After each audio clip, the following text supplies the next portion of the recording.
So, alhamdulillah, we went over the homework and everything, so it's good. So we're talking now about like stress detoxing. So imagine, one of the things that will heighten stress is because you are seeing your children, for example, as stressors, your students, if you're a teacher, or your employer or your employees, they are stressed, and they become, because of their stress, they become a source of your own stress. Then you cannot lead, which will lead to our topic, that we wanted to start today, which is role modeling for this month, right? Right. You cannot be a leader if you have that kind of mentality. You cannot be a role model if you have that kind of mentality. You cannot solve the problems of those who are stressed if you are getting stressed because of their stress. You see? So if you go through with that perception that my kids are stressed, hence at the end of the day, oh, I'm stressed too, I need to detox, then over time you're going to get burned out. Because there will be some nights and some days you do not even have that time to detox, right? So it is going to accumulate, and before you even know it, it is beyond the detoxing now. It's a problem. You just need to take off completely from what you do. And that's why you find so many people say, you know what, I want a time by myself. You hear lots of moms say, you know what, I wish I'm on an island by myself. I wish like I'm off. I turn off. I want to switch off. Well, if you actually doing your role properly, which is supposed to be continuous, then you don't need that. Yeah, you need breaks sometimes, but it's all about how you perceive your role. So when your kids are stressed, you need to understand and detach from that. You are there to solve their issues. You are there to alleviate their pain. You are there to remove their stress, not by stressing yourself based on their stress. You are overwhelmed. And you find some people, like, for example, have the dishes in the sink and you see them increasing. What happens? Any sister answer me. When you have a sink full of dishes and it keeps increasing, keeps piling, you're watching it all day long, piling like that. At night, what is going on in your head? Share with me. I'm hoping my husband would take over. Okay. No, hoping your husband washes the dishes. Yes. It's not taking over here. Nobody wants anybody to take over their role. You want somebody to do your duties. You understand me, Sister Mariam? You see the difference? Oh, yeah, absolutely. Oh, and if somebody else other than your husband, would you still tell your husband to do it? Sorry, what was that? If someone else other than your husband can wash the dishes for you, would you still tell your husband to do it? Maybe not. Okay, why? I mean, if the kids are ready to help us, then inshallah they would help us. Okay, and if somebody other than the kids, like you have someone who does it, like a servant or someone who does it. Yeah. Then it's better, right? Yeah, it might be So better. basically, the problem is not that you are wishing for your husband to do it. The problem is that you're having a job that you are not able to do it, and it is causing you frustration, right? Right. But why did you leave it pile in front of your eyes? That's right. Procrastination. Exactly. Yeah. Now, Exactly. but before that, is there a step before that? I know you know it, but I'm discussing with you. Is there a step before watching them pile, and instead of watching them pile, you just go solve it? You're going to make a schedule for yourself. That's what. But there is a step which is even better than that. Will solve that problem even earlier. What is that step? Being self-aware. Defining our. What is that? Defining our duties. Who can help out? As a family. As a family, yes. There you go. So now you have an agreement, for example, after 10 p.m., nobody leaves any dishes in the sink, right? Because I'm going to be washing them at 9. So after 10 p.m., nobody, and if you have anything, nobody eats after that. And if somebody has to use a dish or a cup or something, you are responsible for washing it. And if you are using one piece of utensils or something like that, you wash it normally during the day. So this is from the source, you're minimizing what causes you the stress. So most of our stress, because we are not self-aware and we are not defining or predefining our duties. So everybody's expecting something else from somebody, but they're not never talked about it. Somebody gets married, so but in their head, my wife is going to clean and cook and wash and does everything. What if she's not able to? What if she doesn't know how? Then what do you do? See? You know, I'm going to do it with her. Why you don't teach? Why you do not agree? If you are able, why you don't get somebody to do it? So there are solutions before we just deal with the problem. So because sometimes dealing with the problem, it causes actually more stress. Sometimes dealing with the problem right away. Remember when I told you, first mistake we do is we diagnose the problem and we act very fast in finding a solution, right? And that's what causes the problem, even make it worse. So basically you have to see what is stressing your children and try to eliminate it. Like you said, like you eliminate it from the very beginning. The food is ready ahead of time, they're clean, they take the bath, they take a shower, they have their schedule, like they go to school. School has discipline. When the kids come home, they are fed up with that discipline. They don't want to have any discipline. So basically you should give them a dose of fun, but not more discipline. You know what I mean? And that's what parents do when they come. Oh, do your homework, or do your prayer, or do like this, or put the clothes over here. Why did not wash the thing? Why your shoes? And the kid, you know, before they know it, they have to sleep and they wake up in the morning, another thing, and then they run into depression and anxiety and all that kind of problem.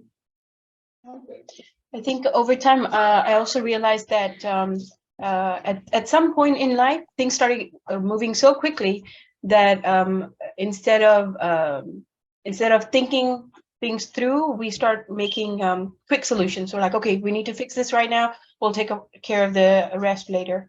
But I think, and especially with this class, I felt like the need to make long-term solutions, like not to just fill the gaps to have a quick fix, you know, just put a Band-Aid on it kind of thing. I'll look at it later. But now long-term solutions do not just come by understanding the surface of the matter. Yes. Long-term solution means you already analyzed exactly what you're dealing with from the beginning. Its sources, root cause analysis, and I know why this is happening, and I trace it back, and I go backward until I find exactly what is the issue. Then I handle it on a long-term basis. Make sense? Right. All right. So Alhamdulillah, this is good. We continue doing that, inshallah. And by the way, Quran does that all the time. يا أيها الذين آمنوا اتقوا الله ولتنظر نفس ما قدمت لغد واتقوا الله. All you who believe, have piety and righteousness, fear Allah Azza wa Jal, and look what you prepared for tomorrow. And we said you prepare for tomorrow today. Means you use your present moment. You stay in the present moment. You are self-aware of what is happening in the present moment and how present moment can serve your future, how the past teaches you not to repeat the same mistakes, and how now is very important for the future. Instead of just being worried about the future, what am I doing now to avoid what is worrying me? Right? And the past, why I'm reminiscing over the past, whether it was something bad and I'm feeling sad about it, okay, work on not repeating it. And if it is something happy, work on bringing it back again and improving and developing and enhancing it, and so on and so forth. So this gives you like a new perspective on life. Your life is very busy with development and success. And you do not have time to criticize others. You know what I mean? You don't have time to look at the others, like what she did, what he said, whatever. I don't have time for that. You know, I'm worried about like the hundreds of things that I need to work on myself as a father, as a mother, as a teacher, as a sheikh, as a leader, as this, as that. So this is what is keeping me busy every day. The day is not even enough to observe and develop myself. It's not enough, you know? Why people like backbiting and doing all these kind of things and busy with what is happening, or you hear the news and such person and such, and our relative did this, and why we do all of this? Because the dhikr of Allah is not in our heart. Like, you know, being busy with akhirah is not there. Using the current moment for investment in the future is not there. You are always worried about the past and you losing your present, talking about what happened already without learning any lesson from it. Oh man, really? I feel bad for them. Okay, what happened now? When you feel bad for someone who did a mistake, then what happens now? You already lost those precious moments of your life. Or talk about them. See, I told them they deserve it, blah, blah, blah. You backbiting now. Or, yeah, I'm proud of them. They are so good. Okay, what did they do with that now? Like, what happened now? Or you are jealous of them. That's more negativity in your life. You see, something happened to someone. Unless you are making decisions about yourself and your life, don't even talk about it. See, we talk about the stories of the Quran because it is telling us to learn those patterns. So, oh, I don't need to do that. Oh, another reminder. Yeah, I remember the story of Yusuf. I remember what Ben Israel did. I remember what Prophet Sulaiman did. Now I don't need to do that. That is exactly what is it for. But we keep repeating it and repeating it and repeating it. What is the point? And worried too much about the future. I don't know when I die, what's going to happen. When I retire, what's going to happen. What's going to happen to my wife? What's going to happen to my husband? What's going to happen to his children? What is that going to do for what's going to happen 10 years from now? Unless you're taking an action, go open a retirement account, start working more, have a second job and save some money, talk to some people about, you know, being healthy and stuff like that. Let's work on, you know, investing in our future, which is eternity, basically. Unless you do that, you're not self-aware. That's the summary. Now we get with a new topic, and I sent Sister Mariam since this is the theme of this month, I'm going to introduce it today, and then, you know, for the next 2-3 sessions, we'll talk about it. What is the date for the next session? Can you tell me the date for next session? Today is the 5th, right? 5th of July. 12th. And what is after that? 19th. Okay, so I have 2 more sessions because, you know, from 2030, I'm out of the country. Yes. Yeah, I'll let you know if I can teach one from wherever I am or not, but most likely not. So we'll just use this session and next 2 sessions about what role modeling is and how to make best out of the role models and how we become role model ourselves and how we locate and identify role models that we need to follow in our lives. So there are 3 things. What is a role model and the best characteristics of a role model? What is that helping us with? If I wanted to be, number 2, if I want to be a role model, those are the things I need to do and become very effective and impactful to those who are looking up to me. And number 3, knowing what is a role model and what is the best thing for a role model, that for me to identify whom I can look up to as a role model. So knowledge, and then you becoming a role model and you identifying who you should have as your role model. Is that clear? So 3 things you have to know about role modeling. Who's a role model and what are the best traits and characteristics of a role model and what makes a role model a better role model.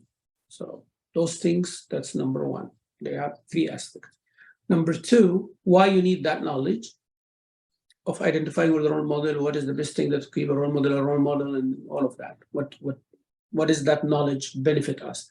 Benefit us in one of 2 ways, or 2 ways, basically. How you yourself become a role model and how you find the role model that you need. So you cannot be just a role model, you have to have a role model as well.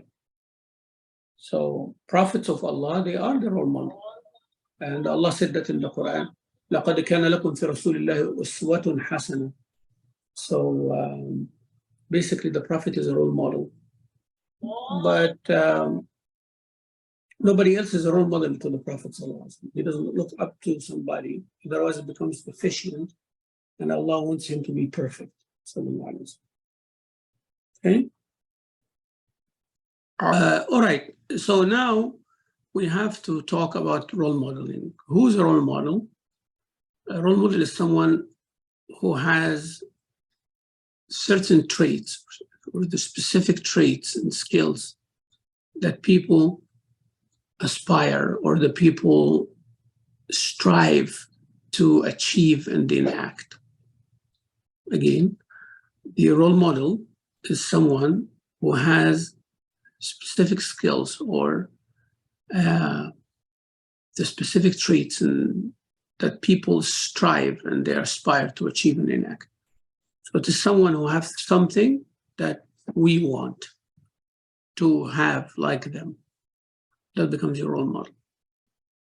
So to find people like they have a singer, it's kind of like a role model, affecting them.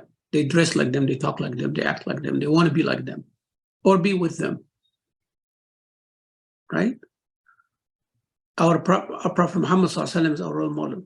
So that's why we want to enact the sunnah, his sunnah.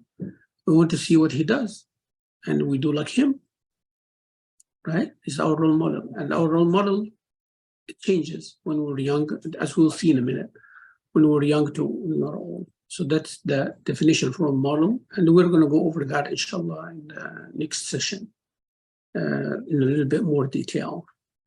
Those people can inspire others. So now, since me and you are looking into that person's certain skill or all over lifestyle and characteristic, and we want to have it, achieve same like them and enact, they are able to impact our life because we want what they have.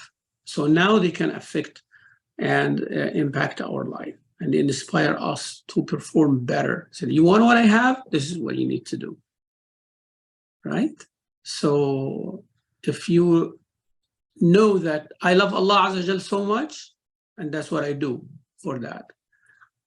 So Allah told the Prophet ﷺ, tell everybody, if you love Allah, follow me, that Allah will love you. See that idea? And Allah said, if you fear Allah and you want the day of judgment, and you want Allah Azza wa Jal to be pleased with you, then have the best of role model in Rasulullah sallallahu alayhi wa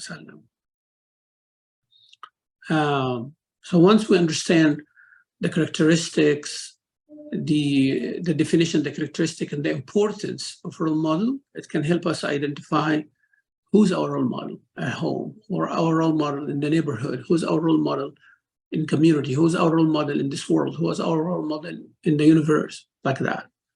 So it will help us to do that. So we'll, inshallah, elaborate more on the definition of role model. Then we will study the traits of a role model, the traits of the role model. For example, they have to have certain characteristics to be a very successful, impactful, effective role model. They have accountability, accountability for their actions and what they do. They are hard workers. Because you're looking up to them, that means they do more than you. They achieve more than you. So don't think that whatever they achieve just came to them without hard work. No, they are hard workers. They are positive. As Sister Siti was saying, the glasses have full. They are always positive. They always find winning in the situation that seemed like the loss. Also, they are persistent. They don't give up. Persistent. They keep saying it. They keep saying it. Sayyidina Nuh alayhi salam stayed 950 years. Persistent. They have integrity, and there's a difference between integrity and good characteristics. Person integrity, they live by what they believe in, right? So they follow the rules and guidelines. Even a thief might have integrity. So integrity can be good or bad, right? They lead by example. They have respect.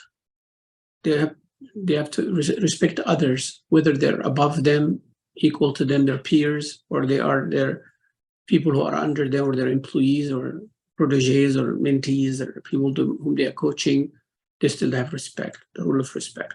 So those are the traits, inshallah, we are going to talk about. So next time we'll talk about definition and traits. The following, we will talk about the benefits of a role model. What is the benefit of a role model? Like, what does he bring into our life? Or what do you bring into somebody's life if you are the role model? You increase those who are around you, whether they're employees or students or children or family, you increase their morale. You make them feel self-worth that, you know, I'm very worthy.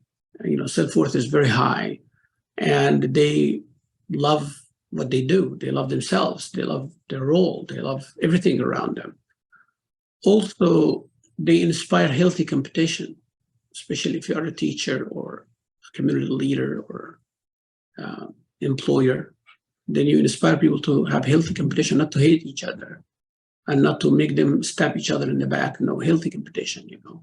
We are all need to compete to make this company or this family or this class better. So we work for the reputation of the class. They create also positive atmosphere around them, role model. That's why they said lead by example. If you want patience, then you have to be the most patient person in the group. If you want peace, you have to be the most peaceful among them, even under so much stress. Huh? And that's why I was saying what I was saying. You have to alleviate the stress of others so they can look up to. There is always that one person when in cases of death or divorce or something like that in the family that everybody looking at. Once they get irritated, the whole hell breaks loose, you know, that person. So it's very important to create that positive atmosphere around. And they always motivate others, the role model, always motivate others around them. They make others feel big, not small. There's a difference between a dictator and a motivator or a role model. There's a difference. There's a difference also between the boss and the role model. One of the pictures that you will see, Sister Mariam will send you, is that people, employees or whoever work, and the boss is behind them, is like pushing them, goading them, you know, like move, move, move. But the leader, boss is that, you know, pushing from behind. But the leader is the one who's carrying the work with them in front, leading by example. I am the one. That's what Prophet ﷺ used to do when they are building the Masjid al-Nabawi or when they are digging the trench. He was the first one to do things, you know, that carry the stones and do like everybody else. And he refused that when they wanted to relieve him from his work and they will do it on his behalf. He said no. Sayyidina Umar, when his servant said, you know, let me carry that, he said, you are not going to carry my weight in the day of judgment. So let me carry my responsibility. And that's accountability. That's, you know, so they always motivate others by these actions. And they communicate well and they communicate openly. They don't have things hidden and all of that. Openly does not mean publicly. Now, communicate openly means it's very clear communication. I can be communicating in private with somebody, but it is very open and clear. I'm not going to beat around the bushes and, oh, I hope you understood my point. No, I said it and, you know, did you understand exactly what I said? Yes. So inshallah, we'll talk about these things tomorrow, next Wednesday, inshallah. Jazakumullah khair for listening and looking forward, inshallah, for another positive, beneficial knowledge, inshallah, to share next week, inshallah. Sister Mariam, please share the folder I gave, you know, with everybody, inshallah. Yes, for sure, inshallah. I'll do that. Jazakallah khair, Sheikh. Thank you very much. Barakallah feekum. Assalamu alaikum. Alaikum assalam.